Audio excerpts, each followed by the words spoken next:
For every goal that makes history, there's a red card that makes headlines for all the wrong reasons.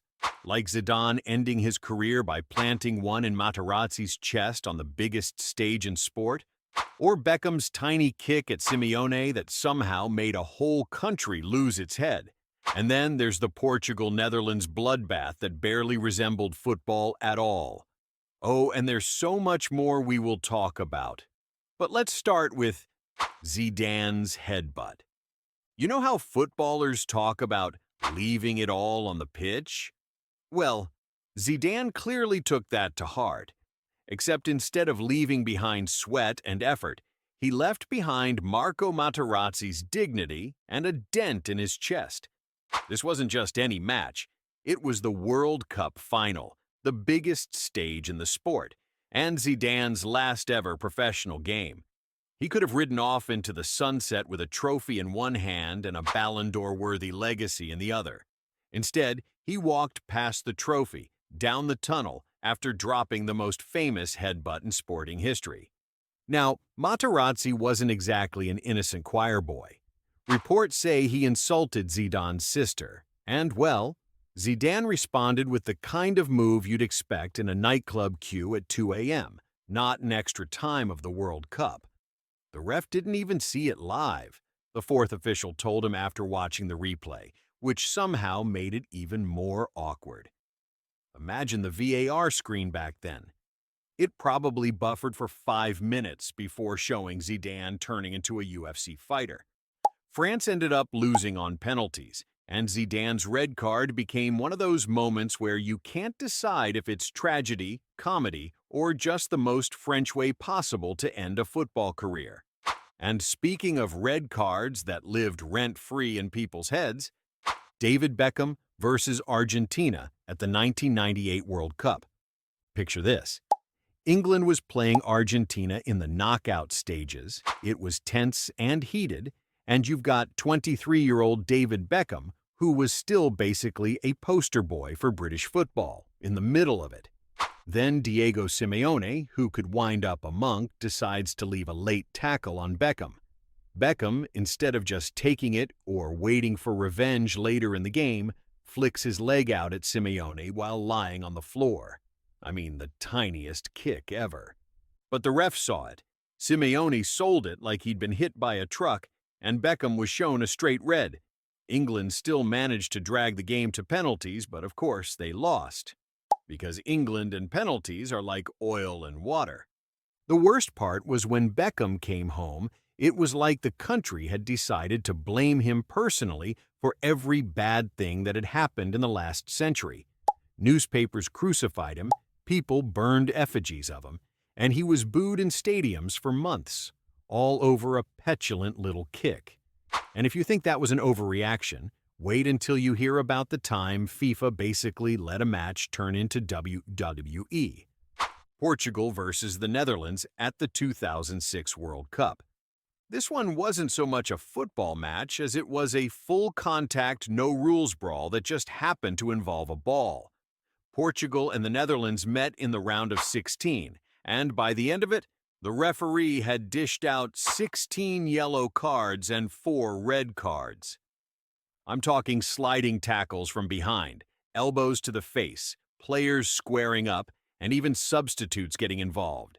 At one point, it looked like both teams were trying to see who could get sent off faster, and the ref, Valentin Ivanov, just completely lost control.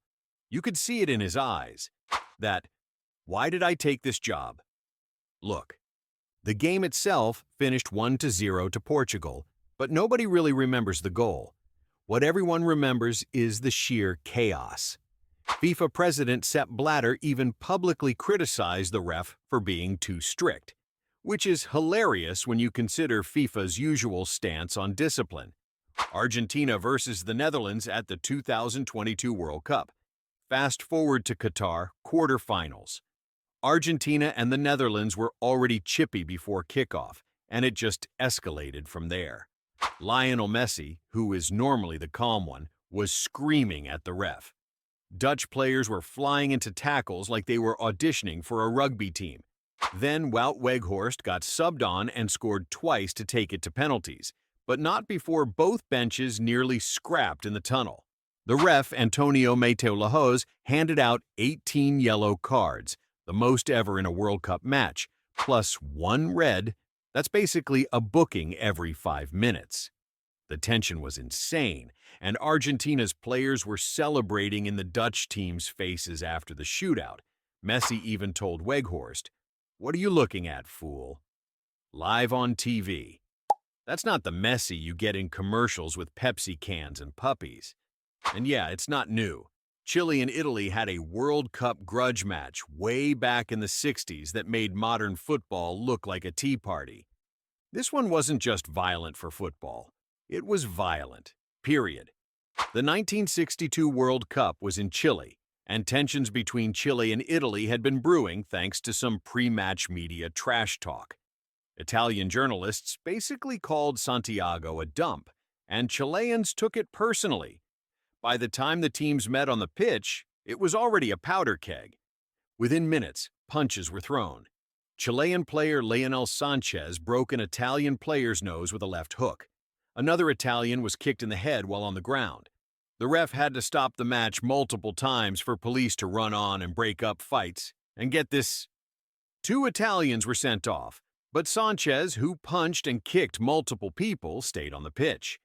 It was so bad that BBC commentator David Coleman opened the broadcast with, "The most stupid, appalling, disgusting, and disgraceful exhibition of football, possibly in the history of the game." But hey, at least the Battle of Santiago didn't involve a referee forgetting how red cards work entirely. Croatia versus Australia, 2006. You'd think the easiest part of a referee's job would be counting to 3. But in 2006, English referee Graham Poll managed to turn basic maths into an international incident. Croatia's Josip Simeone got booked once, fair enough. Then he got booked a second time and somehow stayed on the pitch. The game kept going, everyone was confused, and then in stoppage time, Simeone committed another foul. This time Poll pulls out the yellow again, then finally the red, like he had just remembered how the rule works. By then, Croatia was already out of the tournament, but Poll's career as a World Cup ref was basically over too. The funniest part is that Simeone wasn't even trying to hide from the bookings. He was arguing with the ref after each one, practically collecting them like Pokemon cards. And speaking of players who forgot who their opponents even were, Newcastle once had a red card incident that didn't involve the other team at all. Lee Bowyer versus Kieran Dyer, Newcastle, 2005. Some football fights are legendary because of the stakes, others because of the rivalry. This one was purely because it was 2 teammates smacking each other in the middle of a match. Newcastle was already getting battered by Aston Villa when, out of nowhere, Lee Bowyer and Kieran Dyer just started swinging at each other. Nobody knew why at first. Apparently Bowyer was annoyed that Dyer wouldn't pass him the ball. Dyer basically said, "I'm not passing to you because you're terrible."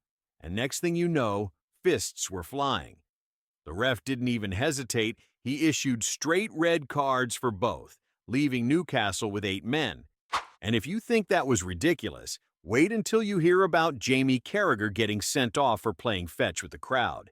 Jamie Carragher throws a coin. Arsenal versus Liverpool, 2002. Liverpool was losing to Arsenal at Highbury when a coin thrown from the stands hit Carragher. Now, most players would complain to the ref, maybe gesture to the crowd, but Carragher decided the correct response was to pick up the coin and throw it straight back. He got a straight red, obviously. Security came on, fans pointed fingers, and Carragher was suddenly public enemy number 1 in the FA's eyes. He apologized later and said it was the heat of the moment. Which is fair, but also, you've got to know that throwing things into a crowd is about as red card worthy as it gets. P.S. If you think throwing a coin was rash, Eden Hazard once got sent off for kicking a kid. Eden Hazard versus the ball boy. It was the League Cup semi-final, second leg, and Chelsea was desperate for a goal against Swansea. The ball goes out for a goal kick, and the Swansea ball boy, who, it turns out, had tweeted earlier that day about wasting time, takes his sweet time giving it back. Hazard runs over, tries to get the ball, and in the scramble ends up kicking the kid while the ball is under him. The kid milks it like a pro and rolled over like he'd just taken a studs-up challenge, and the ref sent Hazard off. The footage went viral instantly, with half the internet calling for Hazard's arrest, the other half praising the ball boy for elite-level shithousery. The kid even did media interviews afterwards. Imagine being 17 and getting your big break because Eden Hazard booted you. And yet, as petty as that was, it still doesn't come close to the career-long red card habit of Gerardo Bedoya. If red cards were a currency, Bedoya would be a billionaire. The Colombian midfielder picked up 46 red cards over his career. Bro was basically a walking suspension. Bedoya's send-offs weren't for small stuff either. It was from elbows to the head, karate kicks, and tackles that belonged in Mortal Kombat. He once got sent off just 21 minutes into his debut as a coach for arguing with the referee. That's dedication to the bit.